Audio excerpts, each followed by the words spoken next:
BBC News presenter Martine Croxall has launched a legal battle against the BBC after spending nearly a whole year off air.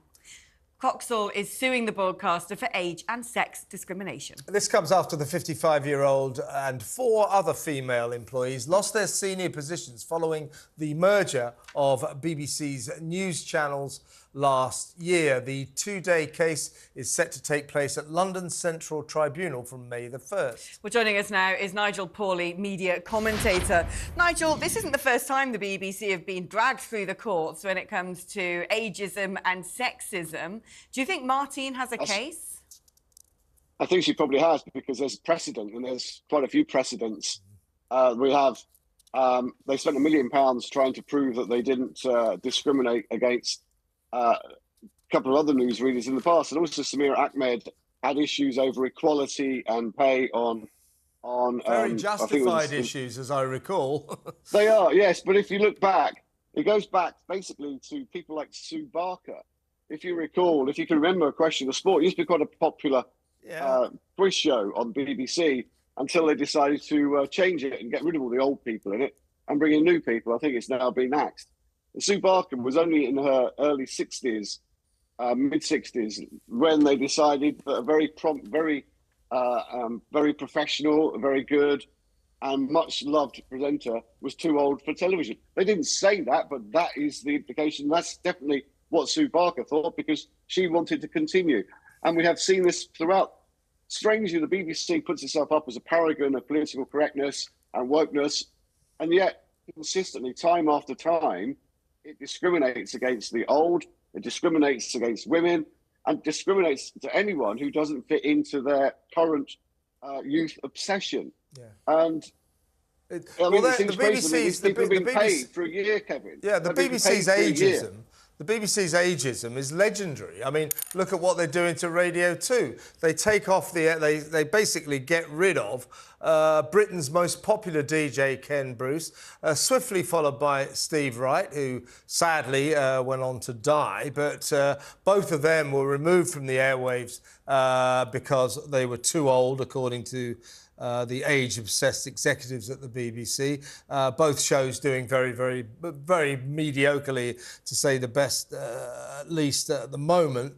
And as you say, after Sue Barker, they gave that Question of Sport show to the younger man, Paddy McGuinness, who basically ran it into the ground. It was getting about 6 million viewers under Sue, under Paddy. A very good broadcaster, by the way, nice guy, very funny, but he wasn't right for Question of Sport, and that the viewership went down to about 1 million.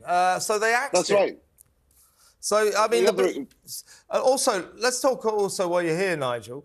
I mean, you know, we wish Martine all the best with her lawsuit, but there's her, there's 4 other news readers who lost their jobs in the same way, plus there's Hugh Edwards. These people are all on 100 grand a year. Hugh Edwards is on £449,000 a year, and none of these people have worked for a year. This is our money. I mean, what is going on? Tim Davie, the Director General, told Parliament the other day it's not ideal to be paying people when they don't go to work. Well, yes. What are you going to do about it, Tim? Lucky that there's not any major news going on in the world that they need to report on, isn't it? With about 7 newsreaders all just sitting around in their gardens. This is the incredible thing. It's costing hundreds of thousands, and the BBC pays hundreds of thousands of pounds in legal fees to sort of defend the indefensible, and it consistently does it. It is a password for shooting itself in the foot. We were talking about Radio 2 earlier. Well, they were trying to replace Steve Wright, and someone called Nikki Chapman was doing a very good job. But guess what? She's a woman in her mid-50s, so they've killed it to someone much younger.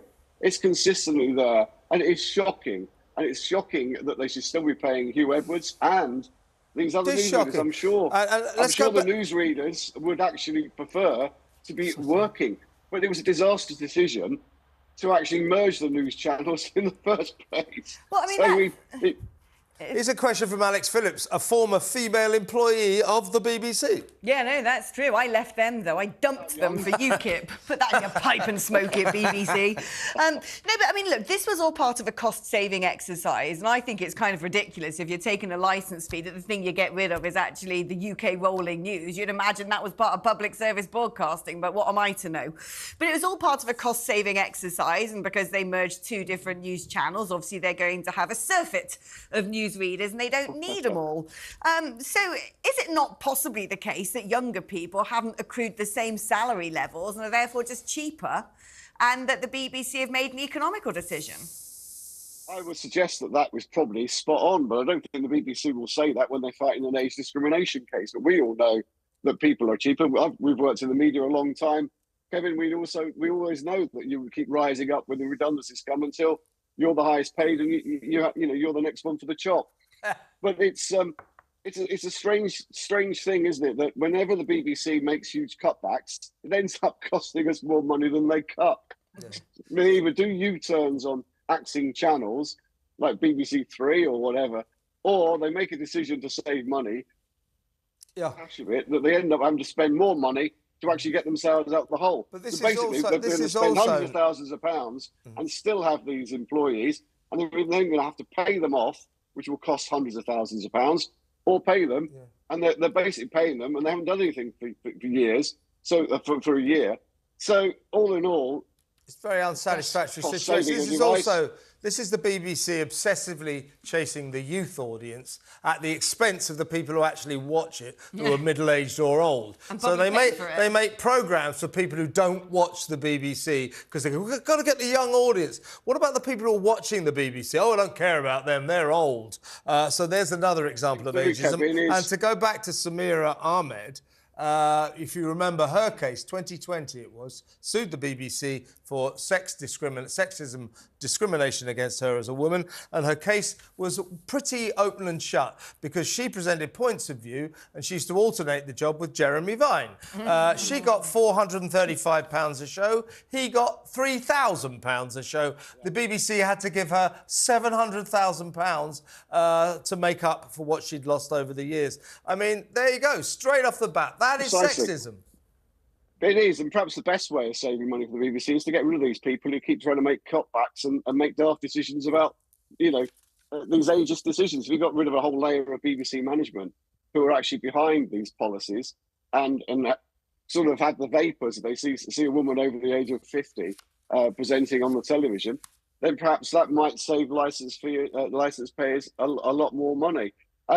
Samira, I mean, there's been several cases actually of the BBC where women have been paid. Like, I'm sure there's more than just a couple, because if that was just a high-profile one, can you imagine how many other people working at the BBC are not getting the same as their male counterparts?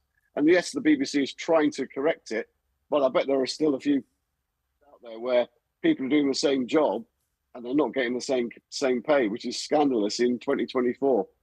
Well, that could be an interesting conversation between the two of us, couldn't it, Kev? It certainly could. By the way, you get £5,000 a show, don't you? Yeah, that's why I've got my limo parked outside. Yeah, because that's what I get, That's a joke, by the way, folks. Alex actually earns more than me. How do you know that? I think that might be true, I don't reckon I know I look into these things. Well, we'll find out in the pub in about 45 minutes, won't we? Never complain, never explain. That's what I say.